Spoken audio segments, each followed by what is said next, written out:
Look, I think we are just going to give it a couple more minutes just to let a few other attendees join. But everybody that's already on, welcome to MCS Group's Data Meetup. Today you'll be hearing from Brian Douglas from Coding Fury, who'll be talking us through really how data is best used. Not only that, but the skills, disciplines that are used in the various different organizations that Brian would work with, and he has a couple of really interesting case studies in there as well. Now Alan is joining us from Prestige Underwriters. Alan oversees a team of data analysts, and Alan will be discussing the various different disciplines in that team, and how all those sort of play off each other, and go to, I suppose, really using data to drive informed business decisions. In the organization that he's currently in. Now we did have another speaker today, Sam Baxter. Unfortunately, Samuel has come down with a bad case of COVID in the last couple of days. So I think you'll all join me in wishing Sam a speedy recovery. Also something just to be aware of, folks, that this is being recorded. So you will all receive a copy of it, hopefully this afternoon or tomorrow into your email boxes, just for you to have and revert back if there is any information that you want to go over again. Now, essentially, the format of this will be Brian's just going to, as I say, talk us through the subjects that he'll be covering, probably for about 10-15 minutes, and then we'll be moving on to Alan, who'll be speaking about, as I said, the various topics that he'll be covering, and then we're going to open it up to questions. So if anybody does have any questions, please feel free to pop them in the chat, and by all means, yeah, you'll get the opportunity, as I said, to speak to myself or Brian or Alan throughout the duration of the meeting this afternoon. So as I said, I'm just going to give this one more minute, and then we'll kick things off with yourself, Brian, if that works.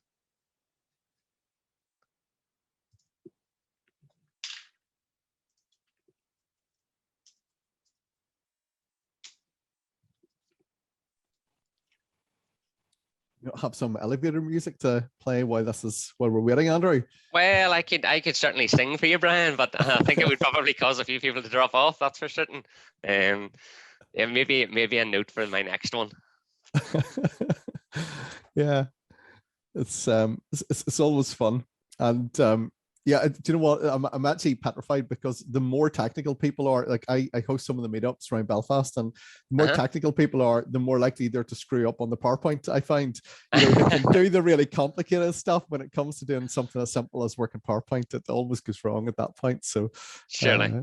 Yeah, nowadays, technology, as I'm sure we're all aware of, it's great when it works, but it's an absolute disaster when it doesn't, because we also rely heavily on it these days. So look, I think we have yeah, a couple of attendees just on there and running a wee bit late, but Brian, I would be more than happy for you to kick things off. Folks, as I said, Brian works with a number of very large organizations, both here in Northern Ireland and further afield, and is very involved in various different university courses and things as well.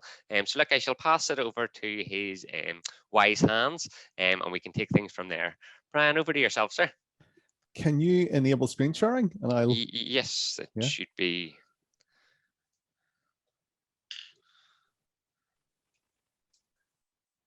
So yeah, while Andrew's trying to sort that out, yeah, today I'm actually delivering training to a company that, and I kid you not, they use machine learning to count sheep from space using satellite imagery, which I think is brilliant. So yeah, it's always interesting. Everything, what I'd say, every day is school day. So it's always interesting. You sort of know about these things, that you know about machine learning, but then when you actually hear how people are applying it, it's often surprising. So again, there's real possibilities to do interesting stuff with data kind of all the time. I think they also use it for chicken houses, the size of chicken houses and stuff like that there. So one of the interesting things that they did was, I think it was Dara here in the north had an outbreak of botulism around chicken houses, and the issue that they had was they hadn't brought enough medicine to deal with it. And the reason for that was that the farmer had built an extension onto the chicken house. So again, having that sort of data to be able to look and say, are their records actually correct by analyzing, the size of farms, the number of animals, the size of chicken houses, that sort of stuff can be really useful when you're trying to control a disease outbreak. So I think you should be able to give us 2 wee ticks, Brian. I think you should be ready to rock and roll. I can't. Not yet. Heather's on the case. Okay. So getting a message that says the host has disabled participant screen sharing. Oh.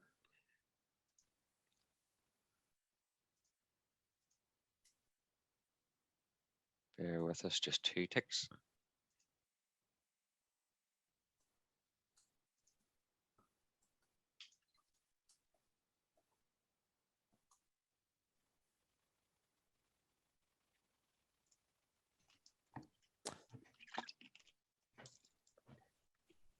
So it says here, click on the share screen button, click on advanced sharing options. Oh, I think Heather, yeah, give us 2 wee ticks, Brian. I think Heather's on all over it. That's good. Love a wee technical hitch. Keep us entertained. Alan, if only you saw my dance moves and my singing, as I said, I don't think we'd have many attendees anymore.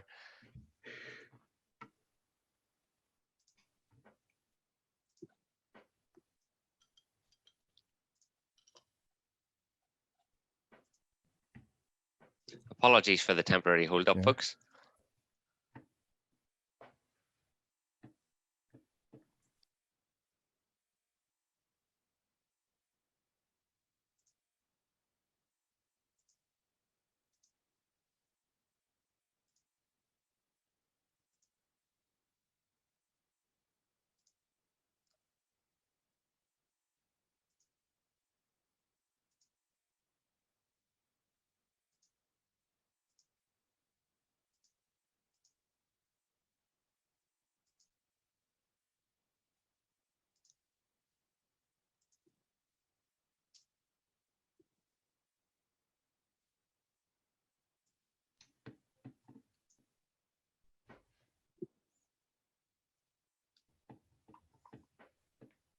Do you have my slides, Andrew? Can you share your screen? I do. That might actually no way. I'm having the same issues as I think it's just we need to able or disable something just here.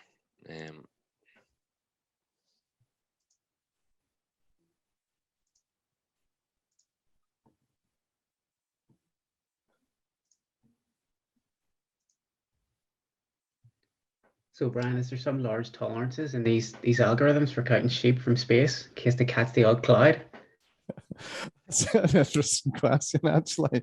I'd like to think they can tell the difference. It is amazing. No, because I mean, I know Tourism and I as well are looking at counting people at Giant's Causeway from satellite imagery. So the satellite imagery has got that good. At this stage, you can actually pick out like people or sheep or whatever it is. And that I find just remarkable. You know, when you see the quality of the images that people can buy commercially, it's way better than Google Maps. Like, yeah. Very interesting. Yeah. It is. It's we live in the future. I keep saying that to people. Brian, I'm just popping your slideshow just over to Heather here, so she should be able to display that for us, and then we'll get a wee bit of a workaround here. So apologies for the slight delay there, folks.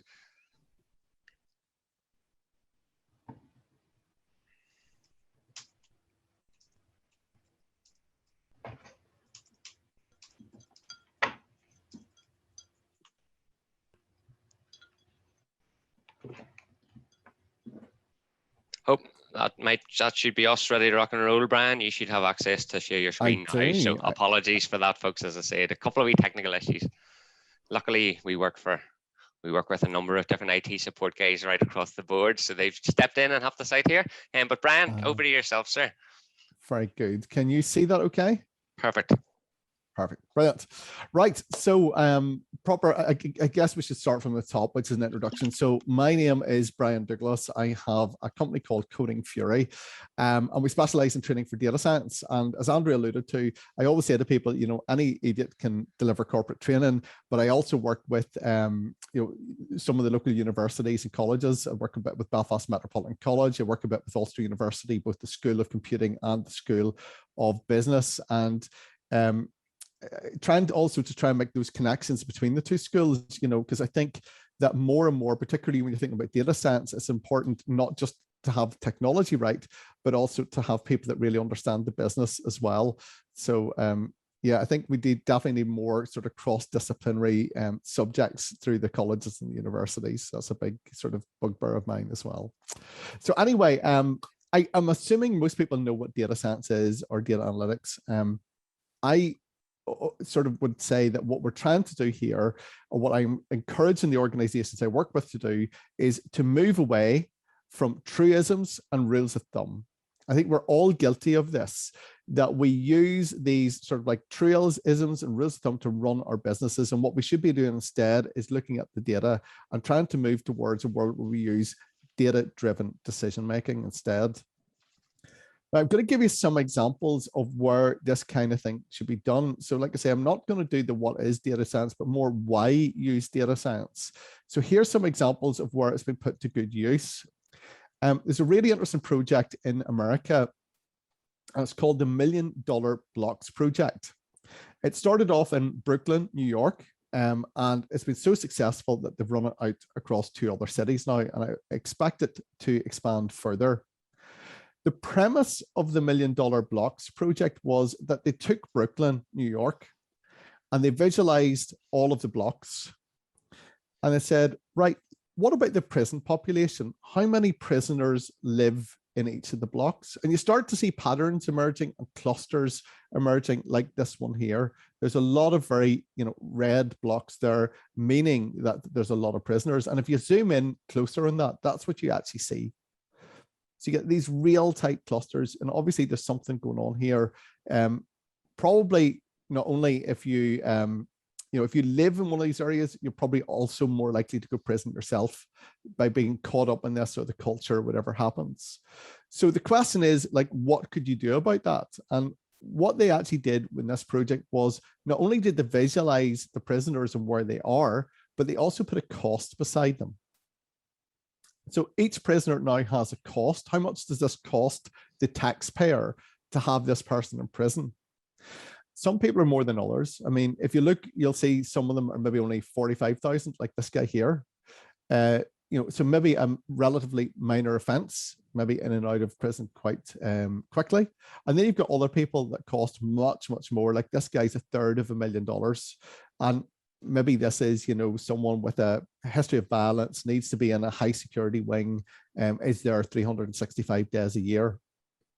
Now, what's interesting about this was that when you take this sort of information to the politicians, it's very easy for them then to understand. And the argument they made to the politicians was, look, these are the blocks that you're spending more than $1 million a year on every single year.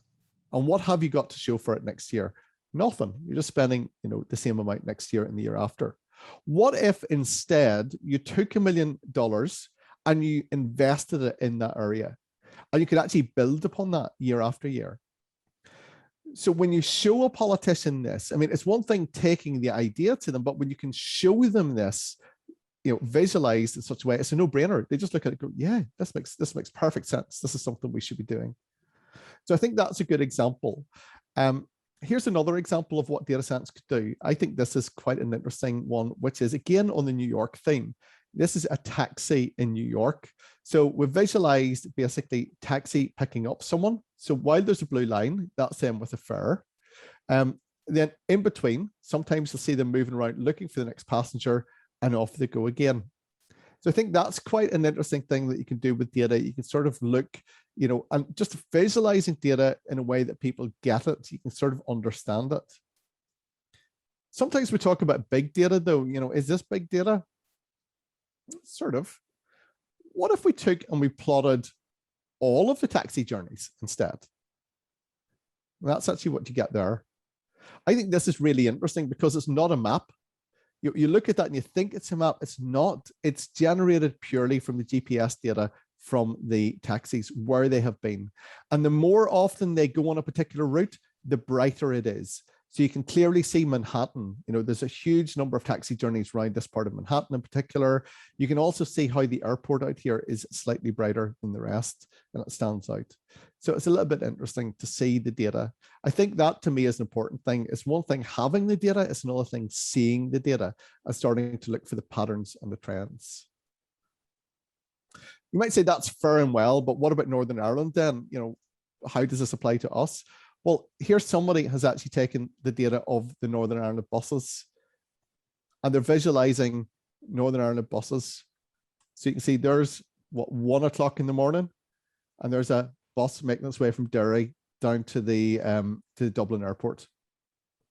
And then as you go through the day, you start to see more and more buses. So it's a little bit quiet at 4 o'clock in the morning, but then as you go from 4:30 into 5 into 6, and you start getting closer to commuting time, you get more and more buses. And you're actually able to zoom in on this map and see which buses are where. The blue ones are the Ulster buses, the pink ones are the, the Metro buses, the purple ones are the gliders, and so on. I think if you showed somebody in trans like this, I'm pretty confident they would get something from just being able to see the data, visualize it, and understand it. Okay, so what about some more practical uses then of the data? I did a little bit of work for the Department for Infrastructure, and when I went to them, they'd done this previously, so that I was working with them towards the end of 2020, and earlier in the year, they'd done this project to look at the gritters, and I thought it was really interesting. So there's actually a budget deficit in the Department for Infrastructure. It costs, I think, something like 110 million pounds a year to maintain the roads in Northern Ireland at the quality that they're at. And they've actually only got about 90 to work with at the minute. So they're heavily looking towards data to see if they can bridge that gap. One of the things they looked at was how much grit was being spread on the road. So they wanted to know, I think if you're doing anything with data science, it's always important to start with good questions. And the questions that they wanted to know was how much grit was being spread on the roads and where.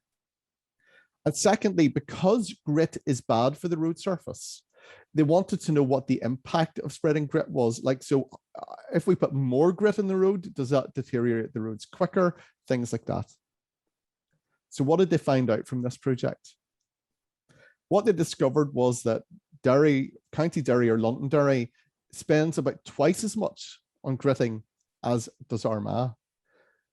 And that's interesting because they're quite similar in terms of size. Both of them have that mix of sort of very rural roads and urban roads. They've got populations, big populations, but they've also got very rural areas. They've got elevation that's similar across both. But what's interesting is there's half as much grit being spread in Armagh, but yet there's a similar number of accidents. So actually, Derry is spreading twice as much grit, but we're not getting a benefit for that. A further investigation showed that the only difference between the two was actually local procedures. It's almost as if somebody in Derry's coming out and going, right, what you do is you open that valve 2 turns. In Armagh, somebody saying, actually, what you do is you open that valve 1 turn. I'm exaggerating a little bit, but you get the idea. The only difference between the two was local procedures. They also discovered that gritting isn't bad for the roads. And I think that's particularly interesting because that is something that they have known for certain for years. That's one of these truisms that we run our businesses on. And it just turns out that it isn't true. Putting grit on the road doesn't deteriorate the roads any faster. Okay, so that's a couple of good examples of how people are using data science here in Northern Ireland. I mean, what we tend to do, though, working with companies is building data science capability. So of the companies we're working with, I kind of have a data science skills hierarchy. This is what I think people and businesses and government departments are going through at the minute in Northern Ireland. There's a sort of a broad base of skills. There's what I call data fundamentals. It's being able to use things like Excel, but a little bit more detail, a little bit more about knowing and using Excel for data, not just adding a couple of columns together. So it's being able to use Excel, being able to interpret the data, and a little bit of what I would call statistical thinking. Then if you go up a level, fewer people probably need the skills as you go up the hierarchy here, but they get a little bit more advanced. So you're starting to really think about like Excel for data analysis. Then you're starting to introduce tools for visualization like Power BI or Tableau. And then going up another level, it's Power BI, Python, R. And then up at the top level, again, fewer people need this. So it's like more advanced stuff with Python, or you need a programming language, probably some cloud computing, machine learning, statistics. So what we've been doing is working with companies throughout the skills hierarchy.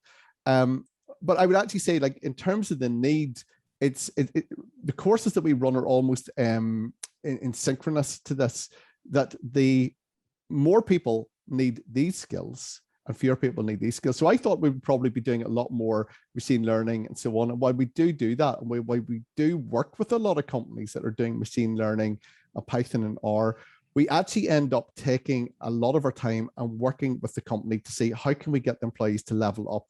So maybe it's some companies are just like at the stage where they're using Excel and they want to know how to use Power BI.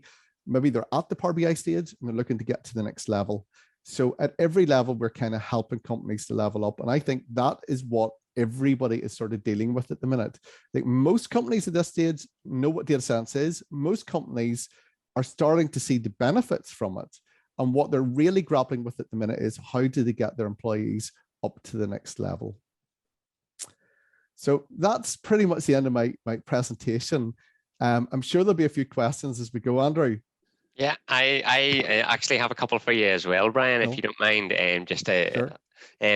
Brian, I suppose, like, having worked with a number of different companies out there, you know, you'd mentioned there Tableau, I know ClickView and ClickSense is prevalent as well out there. But you and I had a bit of a conversation there several months ago with regards I suppose, the uptake of Power BI. Is that still the case, Brian, or what do you think the sort of the general trend out there without those data visualization technologies will be? I have a feeling on this, and that is that Microsoft, I think, historically have often come late to the game. But then when they do come, they absolutely crush the competition. And I think that that's happening at the minute. So I'm kind of betting heavily on Power BI becoming the industry standard, a bit like Photoshop or some of those other things. And I also think that they've been really clever in the way there's a really nice lead through from Excel to Power BI to the Power Platform and also to Azure.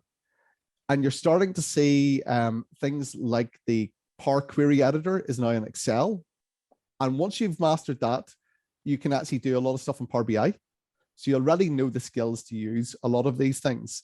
And the same thing with Power BI, you can see that they've got definite lead on into, you're starting to see machine learning and AI tools making their way down from Azure into Power BI. So like I said, they've really got that, they've thought that through, that lead through, and I think that's going to become more and more prevalent. I think Microsoft are making really, really strong gains in terms of democratizing machine learning and AI. In other words, making those things that traditionally would have been for a programmer only and making them available to all. I think you're going to see big changes, a big sort of like uptake in that in the next few years. Yeah. Absolutely. Thank you, Brian. I suppose one of the other trends that I've particularly noticed out there at the moment, and I think I'll be going on just to maybe discuss it, so I don't want to cover it too much. But, you know, your experience of the data analytics market then, specifically in Northern Ireland, like I'm working with a number of different companies who are moving here from the US. We also obviously here at MCS Group work with 196 of the top 200 companies here in Northern Ireland. And quite a few of them are really now getting the benefit of data and really using it to make those informed business decisions. Has that been the same sort of experience as yourself, Brian, that this is an emerging and growing market, very much so? Yeah, oh, absolutely. And I think when people see the benefit, then they want more of it. But also, I mean, it's different from, 15 years ago, I was working as a software engineer, and there was a big difference in how you approached it. It was very easy to say, we'll work this out and we'll say, you know, this is going to take a month and that piece of software will be done.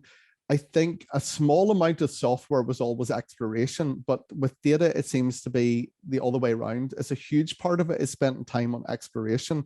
And the more you look, the more you find. I was speaking to somebody in, again, a different department in Northern Ireland, and they were on their 23rd iteration of a dashboard because they were still finding, they got a good data set and they were still finding more value in it. You know, so it's kind of like that as well, where, you know, you might say, well, when are you done? No, if you keep digging, you could keep finding more things. You keep thinking about that data with a different lens or a different way of looking at it. And sometimes it's about like looking for the thing that's not there, like the gritting of the roads. So it turned out that actually putting grit in the roads wasn't bad for the road surface, but how long before somebody even thought to ask that question? You know, I think that's where it gets really interesting. Yeah. Yeah, no, I agree, and I think those case studies just were pointing case of how data can be visualized in a way that makes sense to people who don't operate with the nitty gritty, the aspects of it. Now we have just a quick wee question in there from Fiona Lamont, Brian. Okay. Now Fiona was saying that she was reading an article there, and that there's a belief that the data science is unethical. And is a huge data privacy risk. How would you address that sort of a question or situation? Yeah, I mean, I know other people that are very much more into that kind of question than me. I tend to believe a lot more. I come from more of a technology point of view, where I think that the tools are there to be used, and it's like anything that can be used for good or bad. So I think there is definitely something in there where you have to be careful of privacy and so on.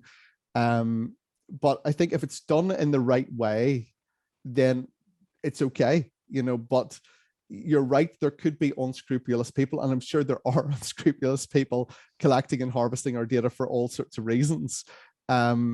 But I guess my reaction to that, I suppose, is I'm just not interested in working with those kinds of people. And there's plenty that can be done for the public good as well. I mean, there's definitely been a big push. I sit on a panel for Open Data NI, and I'm a big proponent of like open data and open government. And I think there's way more that we could be doing on that front, you know, as well. So there's lots of different ways you could look at that. Yeah. Yeah, absolutely, Brian. Thank you. Not to go off on a tangent here, but I was actually watching an old episode of Dragon's Den there, and a company that they've backed have come up with a solution for people taking ownership of their own data, and then as a result actually then getting various different benefits and vouchers and so on and so forth. So I think it's an interesting question, Fiona, and thank you for that. We have another, just a quick wee one, Brian, for you before we move on just to Alan. In your point of view, what's the main reason that driving the growth, or what is the main reason that is driving the growth of data analytics in Northern Ireland? Okay, there's a lot of things are kind of happening at the minute. They're all coming together. I think that if you were doing this a few years ago, the tool sets weren't there. I mean, if you were trying to where would you put your data? How would you do it? People were running, you know, 5-6 years ago, people were talking a lot about Hadoop and running their own Hadoop clusters. That's a serious job, you know, just trying to get the data into like some sort of place where you could have that amount of data and analyze it. And these days, it's so super easy to do it with like the cloud technologies have come on. So it's so easy to just go to Microsoft or to Amazon and just say, here's my data. Just look after it for me. I don't want to have to worry about managing clusters or running out of disk space or any of that kind of thing. And within the tooling, I think as well, the tools are getting better, and that even goes for Excel, Power BI, the whole way through, but I think they have a long way to go. So if you look at how software development has sort of changed over the last few years, there's some really good tool chains now. There's DevOps and lots of things like that. I think data still has that to come. So once you get to a certain scale, you start to realize that the tool chains aren't quite as good as they are for, say, software development. And that's the area we're going to mature in. But already it's getting way easier to analyze data and manage huge amounts of data than it used to be. Yeah.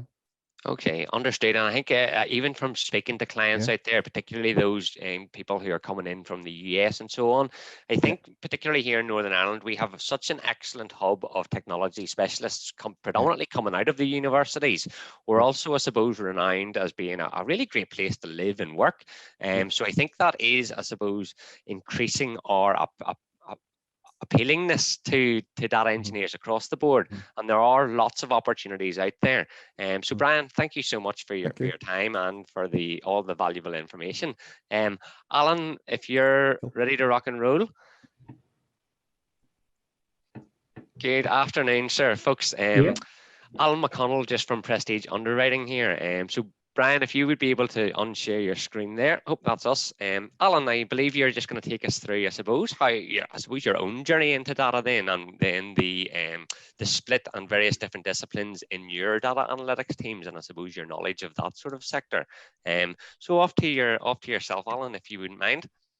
Brilliant. Thank you, Andrew.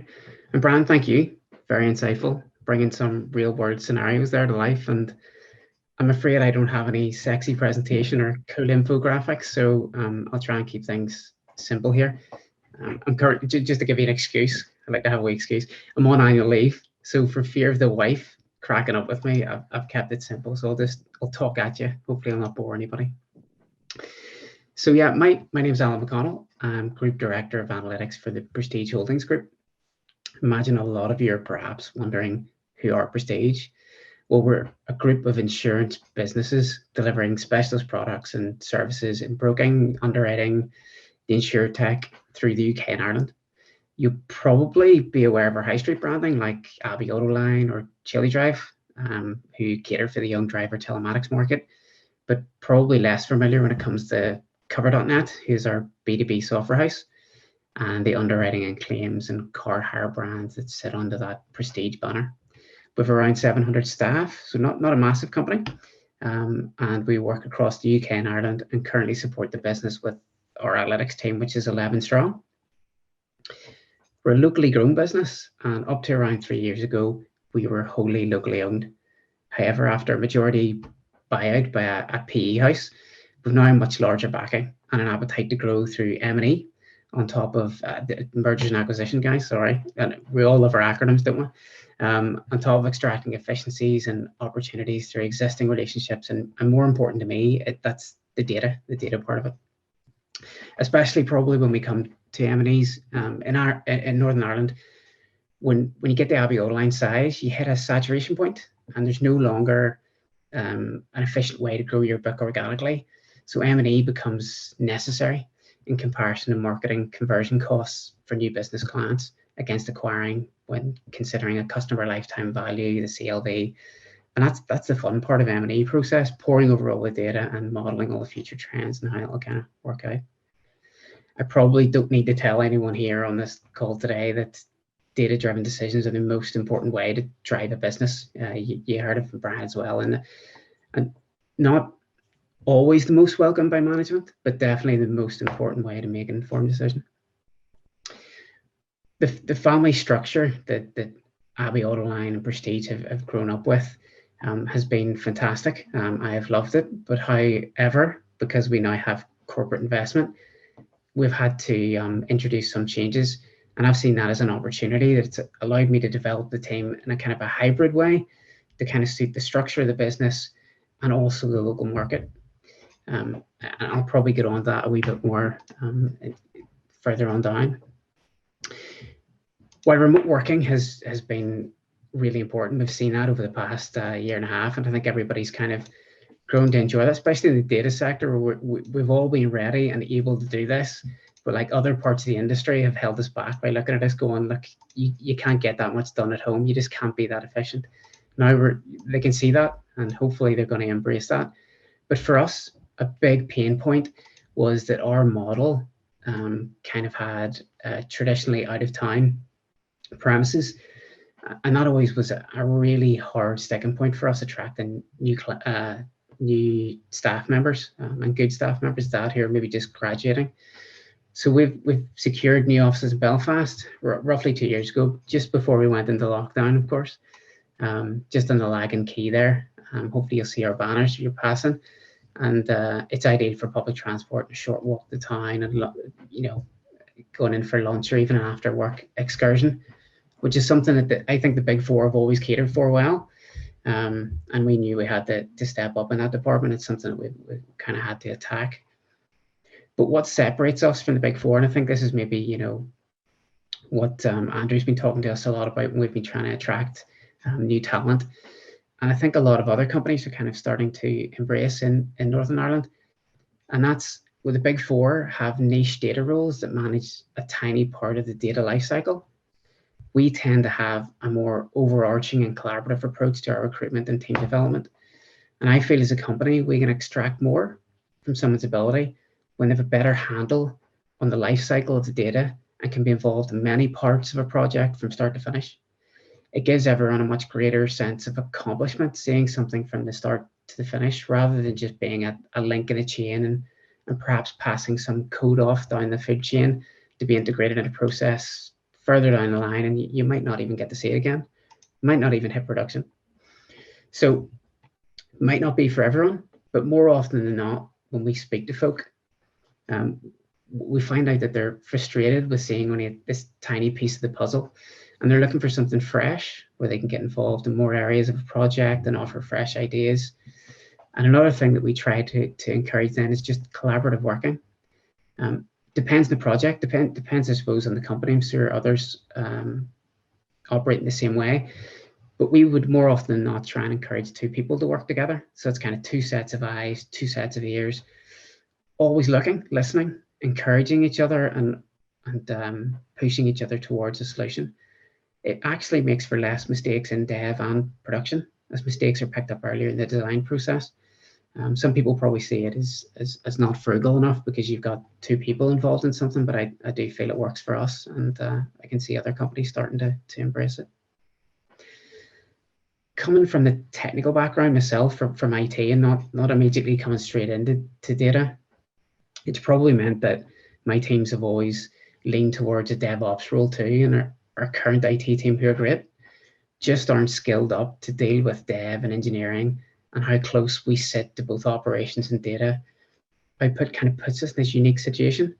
Brian's probably seen a lot of companies he operates with, and I think a lot of others are starting to realize that the guys here on the end of the data are actually able to have an input on the flow process further down the food chain. So we have a kind of an overall situational awareness, and that means we can refine front-end processes or even build new ones using web apps or API delivery methods for existing applications to utilize.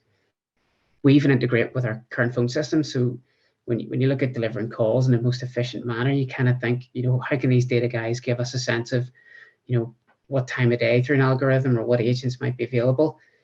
But from our perspective as a company, we decide to deliver on those things. So not only going, okay, IT, this is how we think we should do it. It's okay, we'll build the APIs, we'll push the data, and then we'll also then pull that back in for analysis. It means we've overall arching control over that.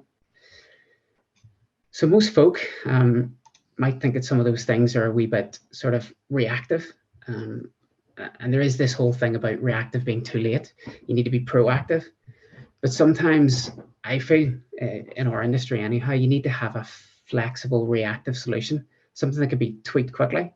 And it's no lie that if you can analyze it, it's already happened, and therefore it's too late to react. So if your department are always coding weeks on end for some jobs, I would say that you have to examine how you deliver on some of those outcomes. Yeah, okay, you're always going to have strategic and tactical projects that maybe run for weeks or months, but I would always try and give yourself some wiggle room, because when you're dealing with some people, granted, you'll know who I'm talking about in your own businesses, there are stakeholders who are constantly chasing shooting stars, but you'll learn the sensible stakeholders, and when you can react quickly to what they need, you'll be surprised by how quickly you can win over hearts and minds and energize the business by those quick wins, instead of always just pushing things down the line. And I know big projects deliver big outcomes, but sometimes the quick wins really do have a good effect.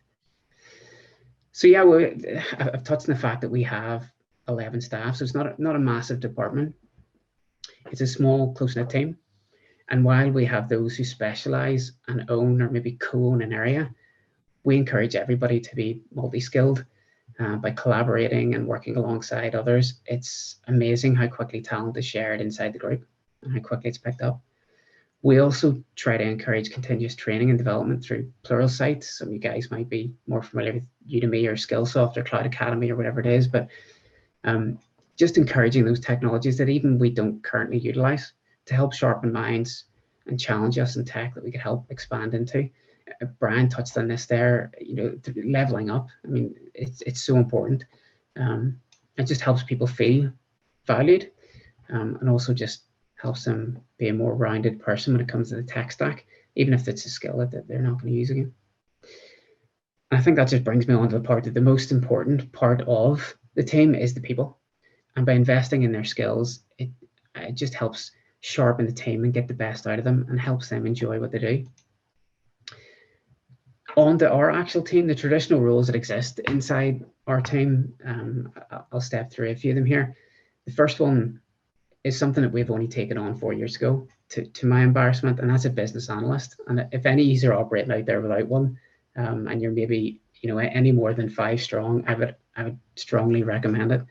The amount of time you waste doing some technical documentation or chasing feedback minutes and just trying to pull all those projects together can be really time consuming. And if you've got a really good data scientist or even just an analyst who's being consumed by those kind of things, it just doesn't make sense.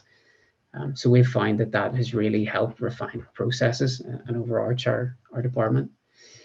ETL, so again, we talk about the big 4, they have specialists in each one of these areas, whether it be data engineering, data warehousing, data lakes, DBA, governance, security.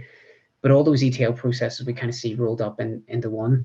And we do have 2 people who kind of co-own this and are the leaders. But everybody kind of has their say. Everybody has an input, especially when it comes to warehousing and the data lake, because everybody's working with that data. And when it comes downstream, they need to know what they're getting and how it's getting there. Kind of moves on to the more traditional part of the stack. And again, Brian touched on it, kind of the BI and reporting. The kind of stable mate of any company, without this, they can't operate. But we've also then bolstered on the visual analytics and kind of put it into that realm rather than pushing it into the advanced analytics. And we have some guys in there who are really good. And I have to say, one of the things that amazes me most, and you're probably going to think this is a really finite detail, is somebody who's amazing at Power BI.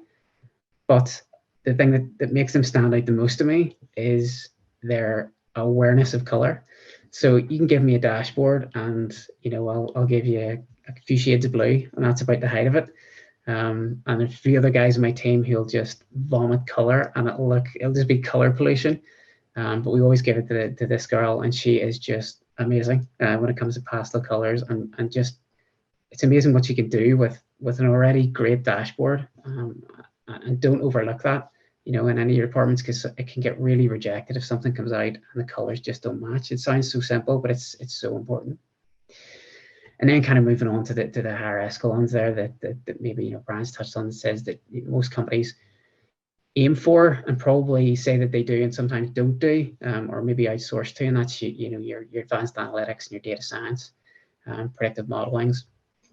And again, you'll all know that 80-90% of the job is data cleansing, and before you even get to these stages. So but it is great when you get some of those outcomes, or you see a nugget of information that pops itself out from regressional analysis or something that you didn't expect.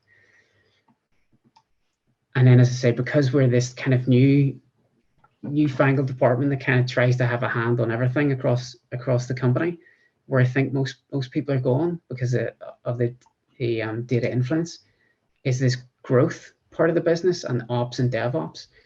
And I think that's the part that excites me the most, getting alongside the people on the front end, being able to really help them make their job easier and more enjoyable. And then obviously we get better data out the other end because of it. So if I was just to summarize a couple of things, and I've probably talked to everybody, but the most important thing in a team for me is not to be rigid, is to be open-minded, always hear someone out.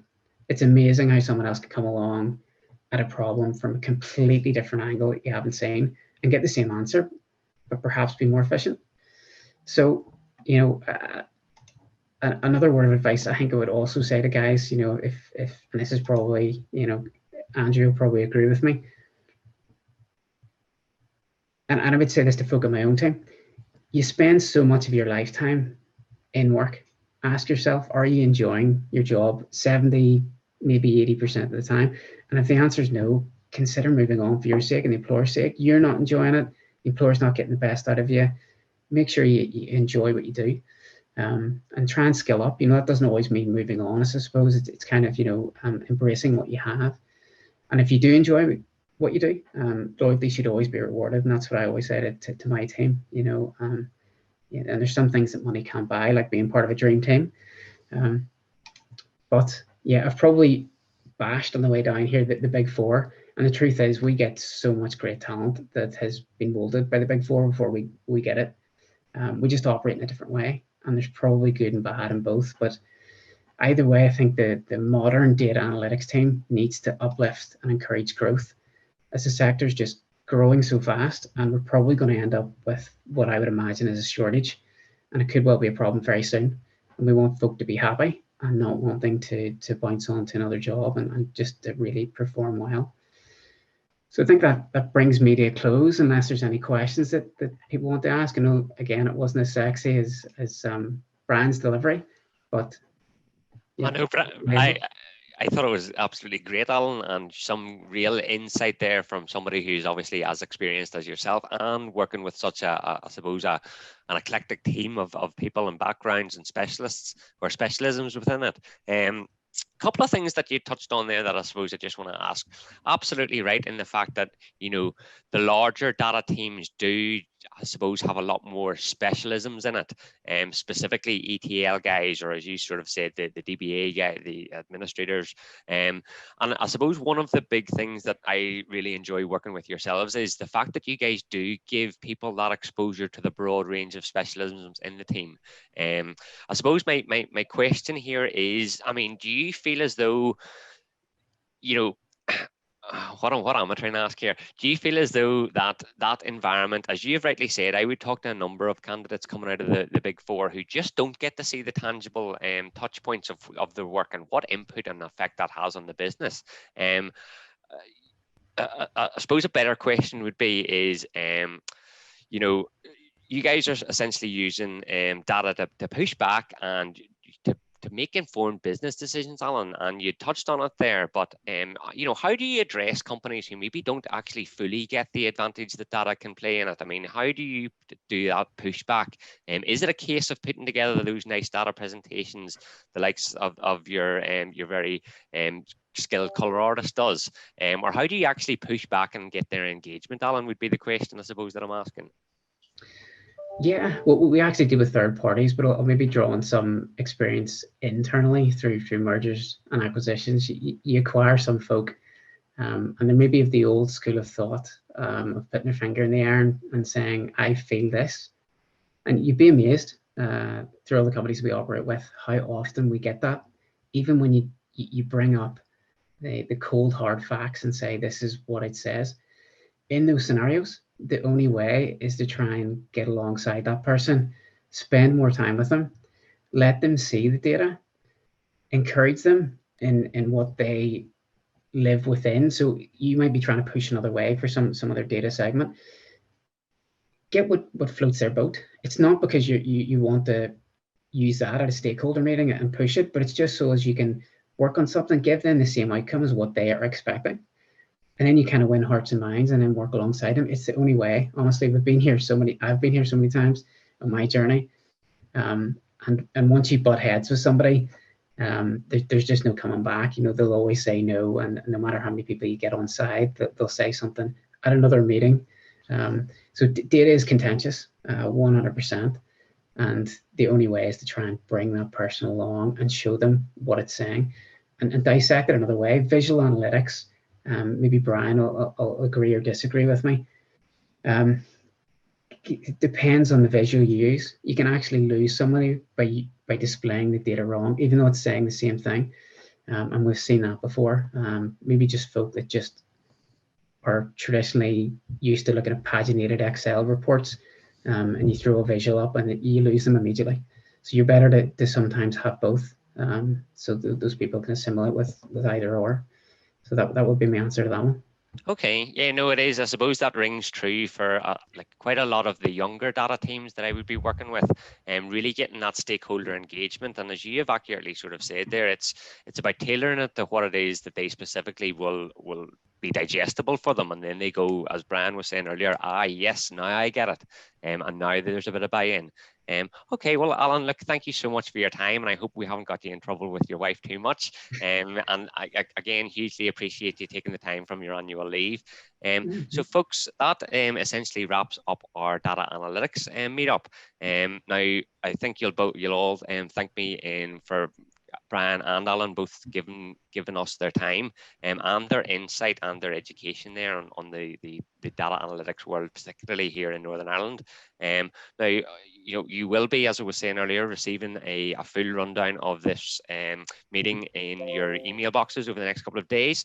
And please feel free to reach out and contact myself. A couple of people were asking questions there, but I'm sure there's lots of other questions that you would be keen to ask. So by all means, pop them across to myself, and I will reach out to Alan and Brian and hopefully get you answers to those questions. But gentlemen, both thank you so much for your time and your effort today, and thank you for joining us. It's been a pleasure. Thanks for having us. More than really, welcome. Thank you. Really, I think I got as much from Alan's one as he did from mine. So it's always good to hear other people's perspective and things. So good. Indeed, I think it would be a nice idea for us to maybe go out and grab a coffee at some point together, just to sort of introduce you guys in the flesh, as it were. It would be nice to meet you in person, particularly after the last 18 months. We've been obviously operating just over the any excuse to get a coffee in person these days, I say. Yeah, I agree. So look, for all of those who attended this afternoon's meeting, thank you so much for coming along. As I said, if you are keen on reaching out and engaging me about any other questions or opportunities, or if you are keen on working with Alan, as I'm sure you've heard, one of my favorite data teams actually to work with, purely for the fact that they give that full broad spectrum of roles in their organization. So please feel free to reach out, as I know Alan would be very keen to get speaking to some of you guys as well. So folks, thank you so much for your time this afternoon. Take care, gentlemen. I'll see you for that coffee sometime soon, and hopefully be chatting to you again. All right.